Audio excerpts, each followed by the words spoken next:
වූවන්. සංගීතය, අධ්‍යාපනය, විනෝදය, ලෝවටා තොරතුරු ඇතුළු සියලු දේ රැගත් මැක්ස් විෂන් YouTube නාලිකාව වෙත ඔබ සාදරයෙන් පිළිගන්නවා. අද අපි ඇවිල්ලා ඉන්නේ නවීකරණය වෙච්ච බ්‍රිස්මන් ෆිසියෝ හෙල්ත් කෙයා හොස්පිටල් එකට. ඇතුළට ගිහිල්ලා බලමු මොනවද මේකේ කරන ට්‍රීට්මන්ට්, ඒ වගේම මොන වගේ රෝගවලටද ට්‍රීට්මන්ට් කරන්න කියලා. එන්න මාත් එක්ක. අයිබෝන්. බ්‍රිස්මන් ෆිසියෝ හෙල්ත් කෙයා හොස්පිටල් එක. අපිට කියන්නකෝ මෙතනින් මොකද්ද වෙන්නේ කියලා. මෙතන වෙන්නේ ගොඩක් වෙලාවට අපිට එන පේෂන්ට්ස්ව සුවපත් කරගන්න එක තමයි අපි ගොඩක් වෙලාවට කරන්නේ. ඒක කරන්නේ ෆිසියෝതെරපි මගින් ජර්මන් තාක්ෂණයත් එක්ක.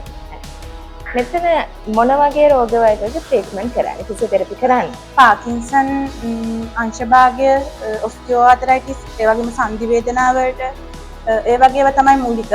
ඒත් තව රෝග රැසක් තියෙනවා කරන්න. ඒ වගේම අපි ක්‍රීඩා සම්බාහනත් කරනවා.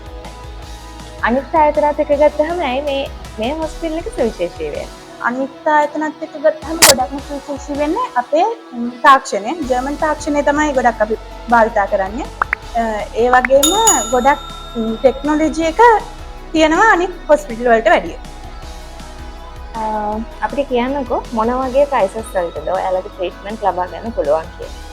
අපේ ප්‍රයිසස් සාධාරණ ප්‍රයිසස් වලට යනවා වෙන ආයතන වලට වැඩිය ගොඩක් ගාණ අඩුවෙන් සාධාරණව ඕනම කෙනෙක්ට ලංකාවේ දැන් අපි මේ ඉන්නේ කොට්ටාව ශාඛාවේ. එතකොට මේට අමතරව වෙන කොහේ හරි ශාඛා තියෙනවද? ඒවව ගන්න. අපේ තියෙනවා දෙහිවලත් තවත් ශාඛාවක්. ඒක තියෙන රිස්මන් ෆිසියෝ සෙන්ටර් කියලා නමින් තමයි තියෙන්නේ.